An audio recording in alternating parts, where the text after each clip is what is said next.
The next panel we have in the Lumetri color panel is curves.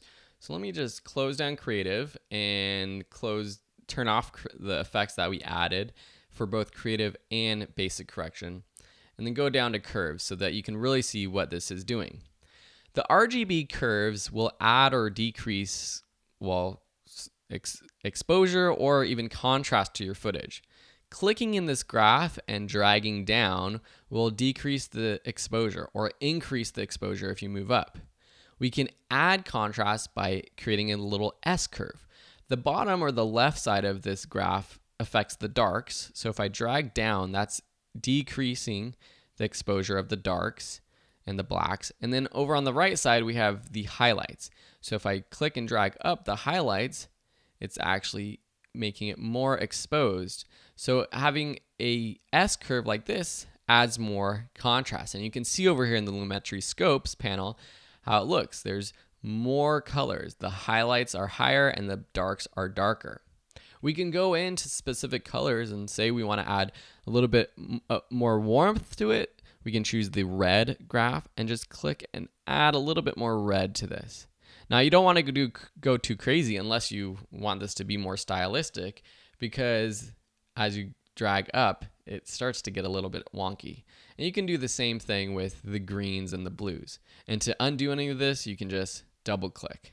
Next, we have the hue saturation curve down here. And this affects just a specific color in your frame or a group of colors. Let me actually reset this S curve and turn back our basic corrections on so we can see what the hue saturation curve does. We can select a specific color by clicking down here. Say we select the blues, and then we can adjust just the saturation of that blue by increasing or decreasing. Now this is a range, so we can add or increase the range that's selected by increasing the size of this range like so, and then we can add points like so.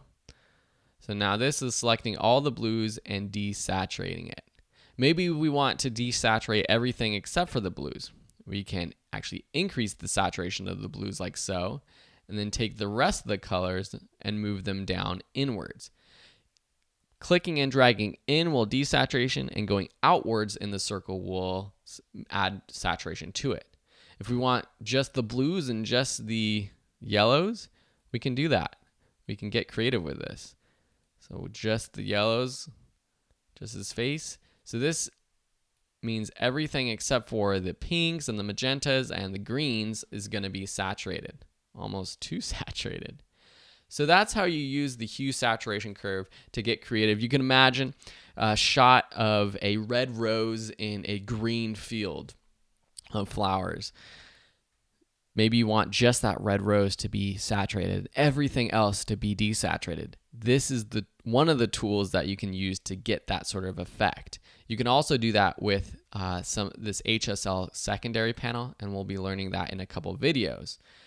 So this is the curves panel. It's another way to add contrast, add saturation to specific colors, or even with this main white graph right here to the entire clip itself.